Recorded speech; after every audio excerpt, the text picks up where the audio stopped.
Can we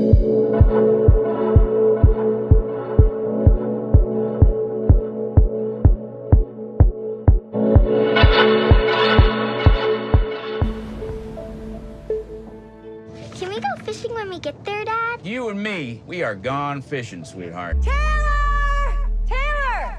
Where is she?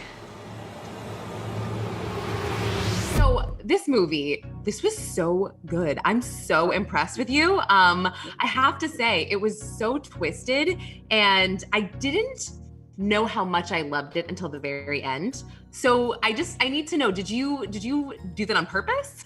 Yeah, because I felt like I wanted the audience to have a chance to figure it out. And if I went too, dramatic, too dark, then all of a sudden, like, it wouldn't be fair to the audience. So there are moments where you're like, well, that's weird, and that's weird. Yes. But then the end justifies it for the means for me, and you're like, now it makes sense. And I wanted it to feel a little off, and it should. It should feel uncomfortable because a child's gone missing, and parents are like, doing desperate things to get their kid back. So, I wanted it to be that emotional ride. No, you nailed it. What you just said, it put it all together for me because I'm watching it, and I actually watched it during the storm, so it cut out like before I could finish it. So I was like, wait, what? I was so annoyed. I was like, what's going on? So then the next day I finished it, and I was like, oh my gosh, this makes so much sense. Yeah. Please, if you're watching this movie, you have to stay with it through the end. Don't cut it off because you'll miss out. We gotta stick together on this. We don't have anything, Paul! Tell me what we have without our daughter! This is a lot different from what you've written in the past. So what drove you towards creating this creepy thriller? Well, I used to have an RV, and I would take my kids on RV trips, and I took an RV trip from New York to LA, 30 days in a motorhome when my daughter was 5. It sounds like you're like, ugh, but it was actually really beautiful. I enjoyed it so much, except one of the RVs I went to, when I went to pay the guy, there was some gunshots, and I looked up and he said, oh, don't worry, there's a prison a couple of miles down the road. They do drills. 2 or 3 gunshots are okay. Anything more, though, come running to the front desk. So I was like, are you kidding? No, I thought he was joking, but I went back to my RV. I was like, do I tell my wife? Yeah. So I ended up not sleeping that whole night because I'm thinking. Did you tell them? Just wondering. I think I did. Okay. I told my wife, my ex-wife, who was my wife at the time.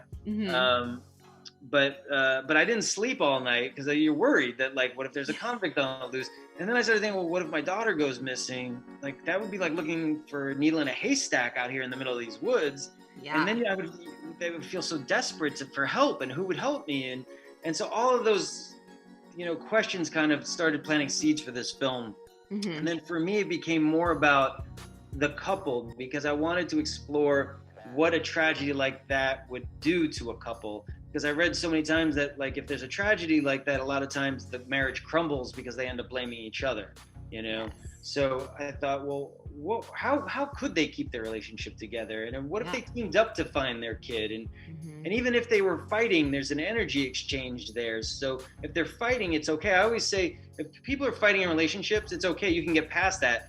When a relationship is dead is when you stop fighting, when you literally stop talking, and you're just sitting there at a dinner table, nobody's looking at each other, and you're just numb, both of you are numb. Then you know the relationship's over.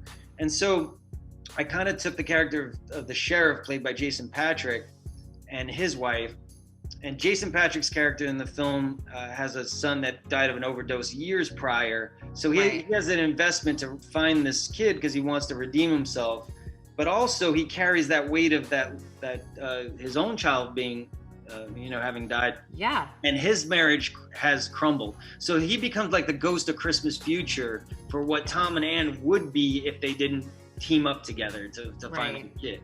And that became what was more interesting to me than even the kid missing, because the kid missing is more of like the mystery of and it's fun for an audience to go, well, who took the kid? It becomes like a whodunit. but Yes. the exploration really is of all these characters and the relationships. I agree with everything you just said, and I'm glad you got that, 'cause it's, I'm so impressed with you since I saw you say Amanda in like 1998, and like my favorite movie. But anyway, I have to wrap this up. But I wish you well, and I'm telling everybody to watch this movie because it's fantastic. Thank you so much. So yeah, for sure. Thank you.